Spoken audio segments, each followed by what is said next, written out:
নিজের জন্মদিনে প্রাইমারি স্কুলের কচিকাচাদের মধ্যে শিক্ষা সামগ্রী বিতরণ করলেন সমাজসেবী সোনামণি রায়।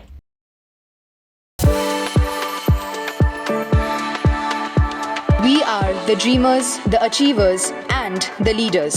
Come, join us today. নিজের ৩৩তম জন্মদিন রাজগঞ্জের বিন্নাগুড়ি বানিয়াপাড়া এসএসসি প্রাইমারি স্কুলের পড়ুয়াদের নিয়ে পালন করলেন সোনামণি রায়। এদিন বিদ্যালয়ের পড়ুয়াদের নিয়ে প্রথমে কেক কেটে নিজের জন্মদিন পালন করেন। এরপর বিদ্যালয়ে থাকা প্রায় ১৩২ জন পড়ুয়াদের হাতে খাতা, কলম, পেন্সিল সহ নানান শিক্ষা সামগ্রী বিতরণ করেন তিনি জানান, প্রতি বছরই নানা রকমভাবে নিজের জন্মদিন পালন করা হয়।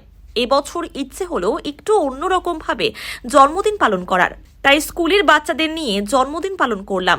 তাদের হাতে কিছু শিক্ষা সামগ্রী তুলে দিলাম, খুব ভালো লাগছে। জানুয়ারি ৯ আমার জন্মদিন, তো সেই উপলক্ষে আমি কিছু বাচ্চাদের হাতে খাতা, রুল, রাবার ওনার হাতে তুলে দিলাম। আর এখানে কিছুদিন আগে যে শাওরিং, আজকে আমার ৩৩তম, এটা আমাদের একটা নতুন বছরের নতুন কাজ, নিজের পায়ে দাঁড়ানো, তার জন্য। এর আগেও করেছিলাম কিন্তু এইভাবে করিনি, কারণ তখন আমার নিজের পায়ে দাঁড়ানো ছিল না। তখন এটাই আমাদের প্রথম নতুন বছরের নতুন কাজ। আগামীতে আমরা এইভাবেই এগোবো, এইভাবে বাচ্চা কাছে থাকবো, পাশে থাকবো সবার।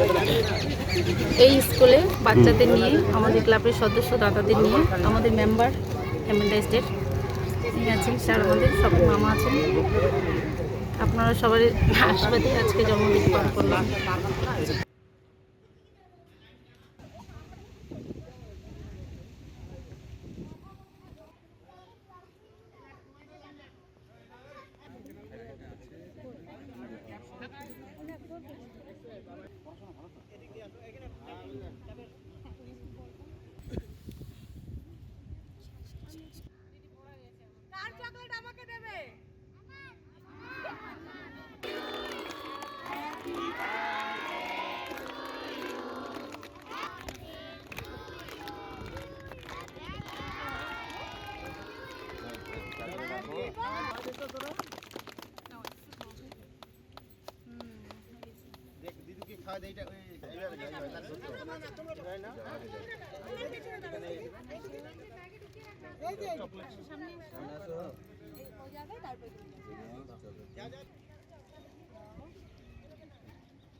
আস্তে ফাঁকা হয়ে দাঁড়াবে, যেমন ফাঁকা যাও, আস্তে আস্তে যাও।